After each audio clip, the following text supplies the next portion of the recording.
Hi friends, welcome to Shobha ladies fashion.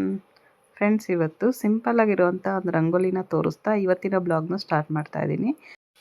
Friends, ಹಾಗೆ ನನ್ನ ಚಾನಲ್ನ ಯಾರೆಲ್ಲ ಫಸ್ಟ್ ಟೈಮ್ ನೋಡ್ತಾ ಇದ್ದೀರಾ ಪ್ಲೀಸ್ ಸಬ್ಸ್ಕ್ರೈಬ್ ಮಾಡ್ಕೊಂಡು ನೋಡಿ. ಹಾಗೆ ನನ್ನ ವಿಡಿಯೋ ಇಷ್ಟ ಆದರೆ ಒಂದು ಲೈಕ್ ಮಾಡಿ, ಶೇರ್ ಮಾಡಿ. ಫ್ರೆಂಡ್ಸ್ ನೋಡಿ, ಇವತ್ತು ಸೋಮವಾರ ಬೆಳಗ್ಗೆನೇ ರಂಗೋಲಿ ಎಲ್ಲ ಹಾಕಿದ್ದಾಯಿತು. ಹಾಗೆ ಒಂದಷ್ಟು ಬ್ಲೌಸ್ನ ಸ್ಟಿಚ್ ಮಾಡ್ಕೊಂಡು ಬಂದಿದ್ದೆ. ಇದೊಂದು ಸ್ವಲ್ಪ ಐರನ್ ಮಾಡೋದಿತ್ತು, ಅದಕ್ಕೆ ಮನೆಯಲ್ಲೇ ತಗೊಂಡು ಬಂದಿದ್ದೆ. ಈಗ ಇದು ಫ್ರೇಮೆಲ್ಲ ಫಿಕ್ಸ್ ಮಾಡಿದ್ದೀನಿ, ಇದು ವರ್ಕ್ ಮಾಡಬೇಕು. ಹಾಗೆ ಇವತ್ತು ರಾಗಿ ತೊಳೆಯೋಣ ಅಂತ ರಾಗಿ ನೆನೆಸ್ತಾ ಇದ್ದೀನಿ. ಅಂದರೆ ಇದು ರೇಷನ್ನಲ್ಲಿ ಕೊಟ್ಟಿರ್ತಾರಲ್ವ, ಆ ರಾಗಿ ತುಂಬಾ ಗಲೀಜಿರುತ್ತೆ ಇದರಲ್ಲಿ. ಅದಕ್ಕೆ ಒಂದು 10ರಿಂದ 15 ಸರಿ ತೊಳೆದಿದ್ದೀನಿ ರಾಗಿನ. ರೇಷನ್ನಲ್ಲಿ ಕೊಡುವಂಥ ರಾಗಿಯಲ್ಲಿ ತುಂಬಾ ಗಲೀಜಿರುತ್ತೆ, ಯಾವುದೇ ಕಾರಣಕ್ಕೂ ಹಾಗೇ ಯೂಸ್ ಮಾಡಬಾರ್ದು. ಅದಕ್ಕೆ ತೊಳೆದುಬಿಟ್ಟೆ ಯೂಸ್ ಮಾಡಬೇಕು. ತುಂಬ ಅಂದರೆ ತುಂಬ ಗಲೀಜಿರುತ್ತೆ ನೋಡಿ. ಆದರೂ ರಾಗಿ ತೊಳೆಯೋ ವಿಡಿಯೋನ ಮಾಡಿದ್ದೆ, ಅದು ಎಲ್ಲೋ ಮಿಸ್ ಆಗಿಬಿಟ್ಟಿದೆ, ಅಂದರೆ ಡಿಲೀಟ್ ಆಗಿಬಿಟ್ಟಿದೆ, ನೋಡ್ಕೊಂಡಿಲ್ಲ ನಾನು. ಹಾಗಾಗಿ ಇಷ್ಟು ಮಾತ್ರ ತೋರಿಸ್ತಾ ಇದ್ದೀನಿ. ನೋಡಿ ಎಷ್ಟು ಗಲೀಜಿದೆ ಅಂತ. ಸುಮಾರು ಒಂದು 10 ಸರಿ ತೊಳೆದಿದ್ದೀನಿ. ಎಷ್ಟು ಗಲೀಜಿದೆ ಅಂದರೆ ತುಂಬಾ ಗಲೀಜಿತ್ತು. ಒಂದು 10ರಿಂದ 15 ಸರಿನೇ ತೊಳೆದಿದ್ದೀನಿ. ಅಂದರೆ ನೀರು ಸ್ವಲ್ಪ ಜಾಸ್ತಿ ಬೇಕಾಗುತ್ತೆ ರಾಗಿ ತೊಳಿಬೇಕು ಅಂದರೆ.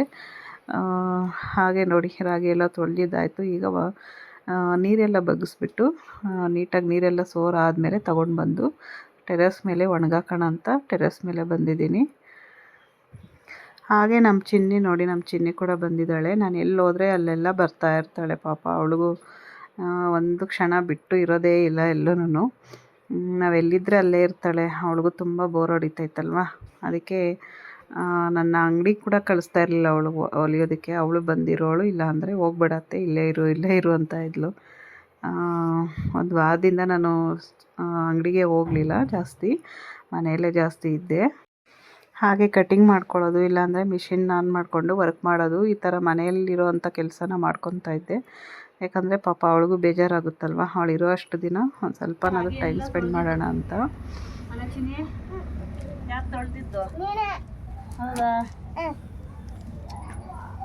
ನೀನು ತೊಳೆದಿರ್ತೀನಿ, ನಾನು ತೊಳೆದಿದ್ದು. ರಾಗಿ ಏನು ತೊಳೆಯೋದು? ಮುದ್ದೆ ಮಾಡಕ್ಕ. ಅದರಲ್ಲಿ ಏನು ಮಾಡ್ತಾರೆ ನೀವು ರಾಗಿಯಲ್ಲಿ?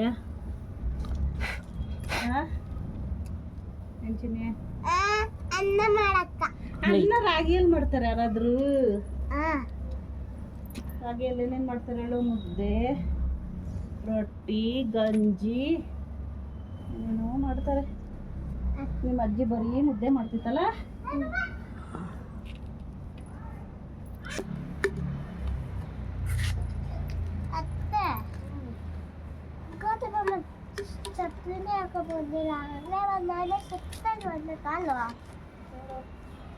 ಕಾಲು ಕೆಳಗಡೆ ಕುಟ್ ನೋಡಿ, ಸುಟ್ಟಾಯ್ತಾ ಇಲ್ಲ ಅಂತ.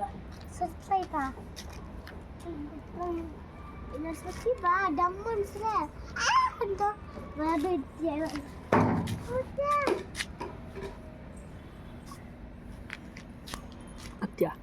ಅತ್ಯ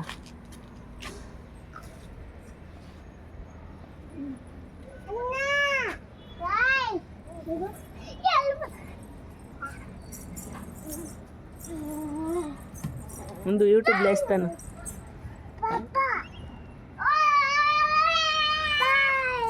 ಬಾಯ್ ಬಾಯ್. ಬಾಯ್.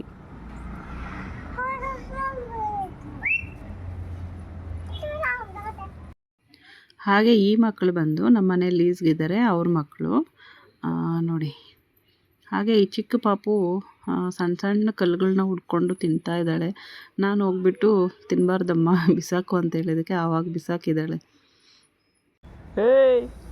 ಬಂದ್ಬಿಟ್ಟು ಹಂಗೆ ಮಾಡ ಸ್ವಲ್ಪ ಕೆಳಗಡೆ ಹೇಳ್ಕೊ.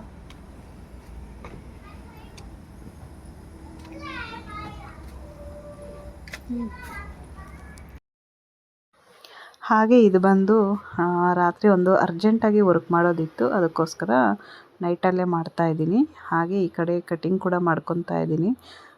ಹಾಗೆ ಒಂದಷ್ಟು ತರಕಾರಿ ತೊಗೊಂಡು ಬಂದಿದ್ದೆ. ನಮ್ಮಮ್ಮ ಮತ್ತು ಪೂಜಾ ನೋಡಿ ಎಲ್ಲ ನಮ್ಮಮ್ಮ ಬಿಡಿಸ್ತಾ ಇದ್ದಾರೆ, ಪೂಜಾ ಕಟ್ ಮಾಡ್ತಾ ಇದ್ದಾಳೆ. ಅಡುಗೆಗೆಲ್ಲ ಇನ್ನು ಪೂಜೆ ರೆಡಿ ಮಾಡ್ಕೊತಾ ಇದ್ದಾಳೆ.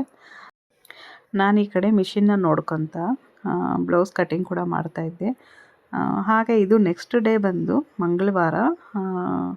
ನಾವೀಗ ಆಟೋನಲ್ಲಿ ಹೋಗ್ತಾಯಿದ್ವಿ, ನಾನು ಮತ್ತು ಅಮ್ಮ. ಯಾಕೆ ಅಂದರೆ ಆಸ್ಪತ್ರೆಗೆ ಹೋಗ್ಬೇಕಾಗಿತ್ತು. ಹಾಸ್ಪಿಟ್ಲಿಗೆ ಹೋಗೋಕ್ಕೂ ಮುಂಚೆ ನಾನು ಬಂಡೆಮಂಕಳಮ್ಮಗೆ ಹೋಗೋಣ ಅಂತ ಬಂಡೆಮಂಕಳಮ್ಮಗೆ ಕರ್ಕೊಂಡು ಹೋಗ್ತಾಯಿದ್ದೀನಿ. ಲಾಸ್ಟ್ ಟೈಮ್ ಕೂಡ ಅಮ್ಮನ ಕರ್ಕೊಂಡು ಹೋಗಿದ್ದೆ ಹೋದ ವಾರ. ಆವತ್ತು ಮಂಗಳವಾರ ನೀರು ಸಿಕ್ಕಿಲ್ಲ, ಅಂದರೆ ಬೆಳಗ್ಗೆ ಬೇಗನೆ ಹೋಗಿದ್ವಿ. ಅಮ್ಮಗೆ ಬ್ಲಡ್ ಟೆಸ್ಟ್ ಇತ್ತಲ್ಲ, ಅದಕ್ಕೆ ಬೇಗ ಹೋಗಿದ್ವಿ. ಫಸ್ಟು ಬಂಡೆಮಂಕಳಮ್ಮಗೆ ಹೋಗಿ ಆಮೇಲೆ ಹೋಗೋಣ ಅಂತ. ಅದಕ್ಕೆ ಇವತ್ತು ಕೂಡ ಹೋಗಿದ್ವಿ. ಇವತ್ತಂತೂ ಫುಲ್ ರಶ್ ಅಂದರೆ ರಶ್ ಇತ್ತು. ಮಂಗಳವಾರ ಒಂದು 10:30ಇಂದ ನೀರು ಸ್ಟಾರ್ಟ್ ಆಗುತ್ತೆ. ಫುಲ್ ರಶ್ ಇರ್ತಾರೆ. ಆದರೆ ಬೆಳಗ್ಗೆ ಹೋದರೆ ರಶ್ ಇರಲ್ಲ, ಆದರೆ ನೀರು ಸಿಗಲ್ಲ. ಅದಕ್ಕೆ ನಾವು ಸ್ವಲ್ಪ ಬೇಗ ಹೋದ್ವಿ. ಫ್ರೆಂಡ್ಸ್ ನೋಡಿ, ಈ ದೇವಸ್ಥಾನ ನೋಡಿ. ಅಮ್ಮ ಇದಕ್ಕೂ ಹೋಗೋಣ ಅಂದರು. ಆದರೆ ಆಸ್ಪತ್ರೆಗೆ ಹೋಗೋದಕ್ಕೆ ಟೈಮ್ ಆಗಿಬಿಡುತ್ತೆ, ಬೇಡ ಅಂಥೇಳಿ ವಾಪಸ್ ಹೋಗ್ತಾಯಿದ್ದೀವಿ. ಈಗ ದೇವ್ರ ದರ್ಶನ ಎಲ್ಲ ಆಯಿತು, ಬಂಡೆಮಂಕಳಮ್ಮನ ದರ್ಶನ ಎಲ್ಲ ಆಯಿತು. ಈಗ ವಿಕ್ಟೋರಿಯಾ ಆಸ್ಪತ್ರೆ ಹತ್ರ ಹೋಗ್ತಾಯಿದ್ದೀವಿ. ವಿಕ್ಟೋರಿಯಾ ಆಸ್ಪತ್ರೆ ಹತ್ರ ಬಂದ್ವಿ. ಫುಲ್ ರಶ್ ಅಂದರೆ ರಶ್ಶು. ಹಾಗೆ ಟೈಮ್ ಕೂಡ ಆಗೋಗ್ಬಿಟ್ಟಿತ್ತು. ನಾವು ಸ್ವಲ್ಪ, ಯಾಕಂದರೆ ದೇವಸ್ಥಾನದಲ್ಲೂ ಕೂಡ ರಶ್ ಜಾಸ್ತಿ ಇತ್ತರಲ್ಲ, ಅದಕ್ಕೆ ಲೇಟ್ ಆಗೋಯಿತು. ಫ್ರೆಂಡ್ಸ್, ನಾವಿವತ್ತು ವಿಕ್ಟೋರಿಯಾ ಹಾಸ್ಪಿಟ್ಲ್ ಹತ್ರ ಬಂದಿದ್ದೀವಿ. ಈಗ ಬಂಡೆಮಂಕಳಮ್ಮ ಹತ್ರ ಹೋಗಿಬಿಟ್ಟು ದರ್ಶನ ಮಾಡಿಕೊಂಡು ಇವಾಗ ಹಾಸ್ಪಿಟ್ಲಿಗೆ ಹೋಗೋಣ ಅಂತ ಬಂದ್ವಿ. ಈಗ ಟೈಮ್ ಬಂದು 1 ಗಂಟೆ ಅಂದರೆ ಎಲ್ಲ ಕ್ಲೋಸ್ ಆಗಿದೆ. 2 ಗಂಟೆಗೆ ಬನ್ನಿ ಅಂತ ವಾಪಸ್ ಕಳಿಸಿದ್ದಾರೆ. ಅದಕ್ಕೆ ಇಲ್ಲೇ ವೆಯ್ಟ್ ಮಾಡ್ತಾ ಇದ್ದೀವಿ ನಾನು ನಮ್ಮಮ್ಮ. ಚೆನ್ನಾಗಿತ್ತಮ್ಮ ಬಂಡೆಮಂಕಳಮ್ಮ. ಮೊನ್ನೆ ಒಂದು ಸರಿ ಕರ್ಕೊಂಡು ಹೋಗಿದ್ದೆ. ಅವತ್ತು ನೀರು ಸಿಕ್ಕಿಲ್ಲ, ಮಂಗಳವಾರ 10:30ಗಂತೆ ನೀರು ಸಿಗೋದು. ಅದಕ್ಕೆ ಇವತ್ತು ಕರ್ಕೊಂಡು ಹೋಗಿದ್ದೆ. ಇವತ್ತು ನೀರು ಸಿಕ್ತು, ಆದರೆ ಅದಕ್ಕೆ ಲೇಟ್ ಆಯಿತು. ಮೊನ್ನೆ ಬಂದು 8 ಗಂಟೆಗೆ ಹೋಗಿದ್ವಿ. 8 ಗಂಟೆಗೆ ಹೋದರೆ ನೀರೆಲ್ಲ ಸಿಗಲ್ಲ, ಬರೀ ದರ್ಶನ ಆಗುತ್ತೆ. ಇವತ್ತು ನೀರು ಸಿಕ್ತು, ದರ್ಶನ ಮಾಡಿಕೊಂಡು ಚೆನ್ನಾಗಾಯ್ತು. ಇನ್ನೊಂದು ಸರಿ ಹೋಗ್ತೀಯಾ? ಇನ್ನೊಂದು ಸರಿ ಹೋಗೋಣ.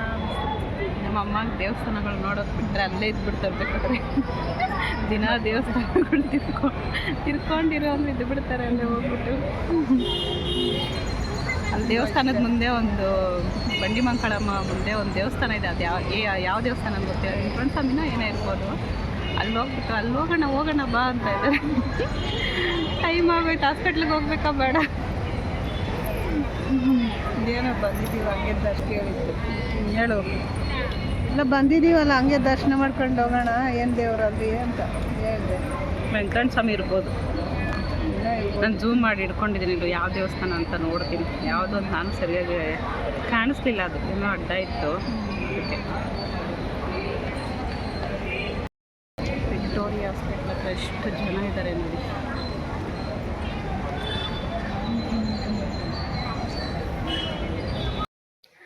ಈಗ ಆಸ್ಪತ್ರೆಯಲ್ಲಿ ತೋರಿಸ್ಕೊಂಡು ಮನೆಗೆ ಹೋಗೋ ಅಷ್ಟರಲ್ಲಿ 5 ಗಂಟೆ ಆಯಿತು. ನಮ್ಮ ಚಿನ್ನಿ ಪಾನಿಪುರಿ ಕೇಳಿದ್ಲು.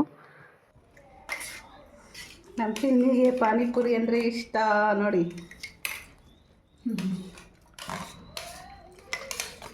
ಚೆನ್ನಾಗೈತಾ ಮನೆ? ಪಾನಿಪುರಿ ಚೆನ್ನಾಗೈತಾ? ಮಸಾಲೆ ಚೆನ್ನಾಗಿಲ್ಲ. ಹಾಗೆ ನಮ್ಮ ಚಿನ್ನಿಗೆ ಪಾನಿಪುರಿ ಅಂದರೆ ತುಂಬ ಇಷ್ಟ. ಅದಕ್ಕೆ ಪಾನಿಪುರಿ ತೊಗೊಂಡು ಬಂದಿದ್ದೆ. ಮಧ್ಯಾಹ್ನ ಅಲ್ಲಿ ದೇವಸ್ಥಾನದ ಹತ್ರ ಪ್ರಸಾದ ತಿಂದಿದ್ವಿ. ಊಟ ಏನು ಮಾಡಿರಲಿಲ್ಲ. ಅದಕ್ಕೆ ಬರೋ ಅಷ್ಟರಲ್ಲಿ ಹೊಟ್ಟೆ ಕೂಡ ಹಸಿತಾ ಇತ್ತು. ಬಂದು ಇನ್ನು ಅಷ್ಟೊತ್ತಲ್ಲಿ ಊಟ ಮಾಡೋದಕ್ಕಾಗಲ್ಲ ಅಂಥೇಳಿ ಸ್ವಲ್ಪ ಪಾನಿಪುರಿ ತೊಗೊಂಡು ಬಂದಿದ್ದೆ. ಹಾಗೆ ನಮ್ಮ ಚಿನ್ನಿ ಕೂಡ ಕೇಳ್ತಾ ಇದ್ಲಲ್ಲ ಅಂದ್ಬಿಟ್ಟು ಮನೆಗೆ ತೊಗೊಂಡು ಬಂದಿದ್ವಿ. ಹಾಗೆ ಬಂಡೆಮಂಕಳಮ್ಮ ಹತ್ರ ಪ್ರಸಾದ ತೊಗೊಂಡು ಬಂದಿದ್ವಿ. ನಮ್ಮ ಚಿನ್ನಿ ಎಲ್ಲರಿಗೂ ಕೊಡ್ತಾ ಇದ್ದಾಳೆ. ಹಾಗೆ ನಾನಿವತ್ತು ಮದುವೆಗೆ ಹೋಗೋಣ ಅಂಥೇಳಿ ರೆಡಿಯಾಗಿದ್ದೀನಿ. ನಮ್ಮ ದೂರದ ರಿಲೇಟಿವ್ಸ್ ಒಬ್ರದ್ದು ಮದುವೆ ಇತ್ತು, ಹಾಗಾಗಿ ಹೋಗ್ತಾ ಇದ್ದೀನಿ. ಹಾಗೆ ನಮ್ಮ ಚಿನ್ನಿ ನೋಡಿ, ಈ ಬ್ಯಾಗ್ ಅಂತೂ ಬಂದಾಗಿಂದ ಬಿಟ್ಟೇ ಇಲ್ಲ, ತಗ್ಲಾಕ್ಕೊಂಡೇ ಇದ್ದಾಳೆ. ಆ ಬ್ಯಾಗ್ನ ಬಿಟ್ಟು ಒಂದು 5 ನಿಮಿಷ ಕೂಡ ಇರ್ತಾ ಇಲ್ಲ. ನನಗೆ ಬೇಕು ಈ ಬ್ಯಾಗು, ನನಗೆ ಬೇಕು ಈ ಬ್ಯಾಗು ಅಂತ. ಅವಳು ತುಂಬ ಇಷ್ಟ ಆಗಿಬಿಟ್ಟಿದೆ ಈ ಬ್ಯಾಗು. ನೋಡಿ ಫ್ರೆಂಡ್ಸ್, ನಮ್ಮ ಪೂರ್ಣಿ ಪ್ರಸಾದ ಕೊಡ್ತಾ ಇದ್ದಾಳೆ.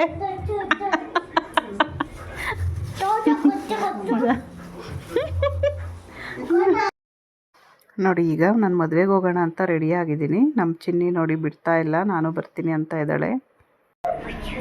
ಬಾಯ್ ಬಾಯ್. ಹಾಗೆ ಇದು ನೆಕ್ಸ್ಟ್ ಡೇ ಮನೆಯೆಲ್ಲ ಸ್ವಲ್ಪ ಕ್ಲೀನ್ ಮಾಡೋದಿತ್ತು. ರಾಗಿ ಎಲ್ಲ ಮಿಷಿನ್ಗೆ ಹಾಕ್ಸ್ಕೊಂಬರೋದು ಈ ಥರ ಎಲ್ಲ ಸ್ವಲ್ಪ ಕೆಲಸ ಇತ್ತು. ಅದಕ್ಕೆಲ್ಲ ಕ್ಲೀನ್ ಮಾಡಿಕೊಂಡು ಮಾಡ್ತಾಯಿದ್ದೆ. ನಮ್ಮ ಚಿನ್ನಿ ನೋಡಿ ಇಲ್ಲೇನೋ ಮಾಡ್ತಾಯಿದ್ದಾಳೆ.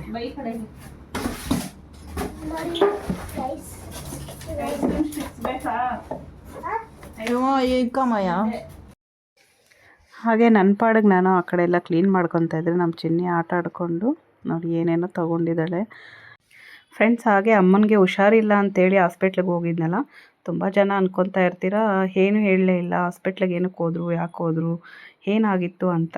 ಅದಕ್ಕೆ ಈ ವಿಡಿಯೋನಲ್ಲೇ ಎಲ್ಲ ಹೇಳೋಣ ಅಂತ ಅಂದ್ಕೊಂಡಿದ್ದೀನಿ. ಅಮ್ಮನಿಗೆ ಮಂಡಿ ಕಾಲು ನೋವು ಮತ್ತು ಸೊಂಟ ನೋವು. ಅದಕ್ಕೆ ಎಕ್ಸ್ರೇ ಎಲ್ಲ ಮಾಡೋಕ್ಕೆ ಹೇಳಿದರು. ಅದಕ್ಕೆ ಹೋಗಿದ್ವಿ. ಎಕ್ಸ್ರೇ ಮಾಡಿಸಾದ್ಮೇಲೆ ಸ್ವಲ್ಪ ಮೂಳೆ ಸೌದಿದೆಯಂತೆ, ಅದಕ್ಕೆ ನೋವು ಬರೋದು ಅಂತ ಹೇಳಿದ್ರು. ಹಾಗೆ ಶುಗರ್ ಕೂಡ ಸ್ಟಾರ್ಟ್ ಆಗಿರ್ಬೋದು, ಸ್ವಲ್ಪ ಶುಗರ್ ಟೆಸ್ಟ್ ಮಾಡಿಸಿ ಅಂತ ಹೇಳಿದ್ರು. ಹಾಗೆ ಶುಗರ್ ಟೆಸ್ಟ್ ಕೂಡ ಮಾಡಿಸಿದ್ವಿ. ಶುಗರ್ ಏನಿಲ್ಲ, ಶುಗರು BP ಆ ಥರ ಏನಿಲ್ಲ, ಬರೀ ಮಂಡಿ ಕಾಲು ನೋವು ಮತ್ತು ಸೊಂಟ ನೋವಂತೆ. ಸ್ವಲ್ಪ ಮೂಳೆ ಸೌದಿರೋದಕ್ಕೆ ಈ ಥರ ನೋವು ಬರ್ತಾಯಿದೆ ಅಂತ ಹೇಳಿದ್ರು. ಅದಕ್ಕೆ ತೋರಿಸ್ಕೊಂಡು ಬಂದ್ವಿ. ಹಾಗೆ ಫ್ರೆಂಡ್ಸ್, ತುಂಬ ಜನ ಅನ್ಕೋಬೋದು ಗೌರ್ಮೆಂಟ್ ಹಾಸ್ಪಿಟ್ಲಿಗೆ ಏನಕ್ಕೆ ಹೋದ್ರು, ಪ್ರೈವೇಟಲ್ಲೇ ತೋರಿಸ್ಬೋದಲ್ಲ ಅಂತ. ಆದರೆ ನಾವೇನಕ್ಕೆ ಗೌರ್ಮೆಂಟ್ ಹಾಸ್ಪಿಟ್ಲಿಗೆ ಹೋಗಿದ್ದು ಅಂದರೆ, ದೊಡ್ಡಬಳ್ಳಾಪುರದಲ್ಲಿ ಒಬ್ಬರು ಡಾಕ್ಟ್ರ್ ಹೇಳಿದ್ದಾರೆ MRI ಸ್ಕ್ಯಾನಿಂಗ್ ಮಾಡಿಸ್ಬೇಕು ಅಂತ. MRI ಸ್ಕ್ಯಾನಿಂಗ್ ಅಂದರೆ ಆಚೆ ಜಾಸ್ತಿ ಆಗುತ್ತಲ್ವ, ಸುಮಾರು ಒಂದು 20,000ನೇ ಆಗ್ಬೋದು ಅಂದ್ಕೊಂಡಿದ್ದೀನಿ. ನನಗೂ ಕೂಡ ಅಷ್ಟಾಗಿ ಗೊತ್ತಿಲ್ಲ, ಯಾರೋ ಹೇಳಿದ್ದು. ಹಾಗೆ ಗೌರ್ಮೆಂಟಲ್ಲಾದರೆ ಸ್ವಲ್ಪ ಕಡಿಮೆ ಆಗುತ್ತಲ್ಲ ಅಂತೇಳಿ ಒಂದು 10,000 ಆಗ್ಬೋದು ಅಂದ್ಕೊಂಡಿದ್ದೆ. ಅದಕ್ಕೋಸ್ಕರ ಸರಿ ಗೌರ್ಮೆಂಟ್ ಹಾಸ್ಪಿಟ್ಲಲ್ಲೇ ಮಾಡಿಸೋಣ ಅಂತೇಳಿ ಗೌರ್ಮೆಂಟ್ ಹಾಸ್ಪಿಟ್ಲಿಗೆ ಹೋಗಿದ್ದಷ್ಟೇ. MRI ಸ್ಕ್ಯಾನಿಂಗ್ ಅಂದರೆ ತುಂಬ ದುಡ್ಡು ಖರ್ಚಾಗುತ್ತಲ್ವ, ಸುಮ್ಮನೆ ಯಾಕೆ ವೇಸ್ಟ್ ಮಾಡೋದು ಅಂತ ಗೌರ್ಮೆಂಟ್ ಹಾಸ್ಪಿಟ್ಲಿಗೆ ಹೋಗಿದ್ವಿ. ಹಾಗೆ BPL ಕಾರ್ಡ್ ಇದೆಯಲ್ವ, BPL ಕಾರ್ಡ್ ಇದ್ದರೆ ಇನ್ನೂ ಕಡಿಮೆ ಆಗುತ್ತೆ ಅಂತ ಗೌರ್ಮೆಂಟ್ ಹಾಸ್ಪಿಟ್ಲಿಗೆ ಹೋಗಿದ್ದು. ಅಮ್ಮನಿಗೆ ಮಂಡಿ ಕಾಲು ಸವಿಯೋದಕ್ಕೆ ಕಾರಣ, ಸುಮಾರು ಅವ್ರು 10ರಿಂದ ಒಂದು 15 ವರ್ಷದಿಂದನೂ ಅಂಗಡಿಯಲ್ಲಿ ಕೆಲಸ ಮಾಡ್ತಾರೆ, ನಿಂತೇ ಇರ್ತಾರಲ್ಲ. ಹಾಗಾಗಿ ಮಂಡಿ ಕಾಲು ನೋವು ಬಂದಿರೋದು, ಮೂಳೆ ಸೌದಿರೋದು ಕೂಡ. ಅದಕ್ಕೆ ಈಗ ಫುಲ್ ರೆಸ್ಟ್ ತಗೊಳ್ಳಿ ಅಂತ ಹೇಳಿದ್ದಾರೆ. ಹಾಗೆ ತುಂಬಾ ವೀಕ್ ಇದ್ದಾರಂತೆ. ಅದಕ್ಕೆ ಒಂದು ಸ್ವಲ್ಪ ತರಕಾರಿ, ಫ್ರೂಟ್ಸ್ ಎಲ್ಲ ತಿನ್ನೋದಕ್ಕೆ ಹೇಳಿದ್ದಾರೆ. ಸ್ವಲ್ಪ ರೆಸ್ಟ್ ಕೂಡ ಮಾಡೋಕ್ಕೆ ಹೇಳಿದ್ದಾರೆ. ಹಾಗೆ ಜಾಸ್ತಿ ಏನು ಕೆಲಸ ಮಾಡೋಕ್ಕೆ ಹೋಗಬೇಡಿ ಅಂತ ಡಾಕ್ಟ್ರ್ ಹೇಳಿದ್ದಾರೆ. ಆದಷ್ಟು ರೆಸ್ಟ್ ಮಾಡಿ ಅಂತ ಹೇಳಿದ್ದಾರೆ. ಫ್ರೆಂಡ್ಸ್, ಈ ವಿಡಿಯೋನ ಇಲ್ಲಿಗೆ ಎಂಡ್ ಮಾಡ್ತಾಯಿದ್ದೀನಿ. ಈ ವಿಡಿಯೋ ಇಷ್ಟ ಆದರೆ ಒಂದು ಲೈಕ್ ಮಾಡಿ, ಶೇರ್ ಮಾಡಿ. Thanks for watching. Bye friends.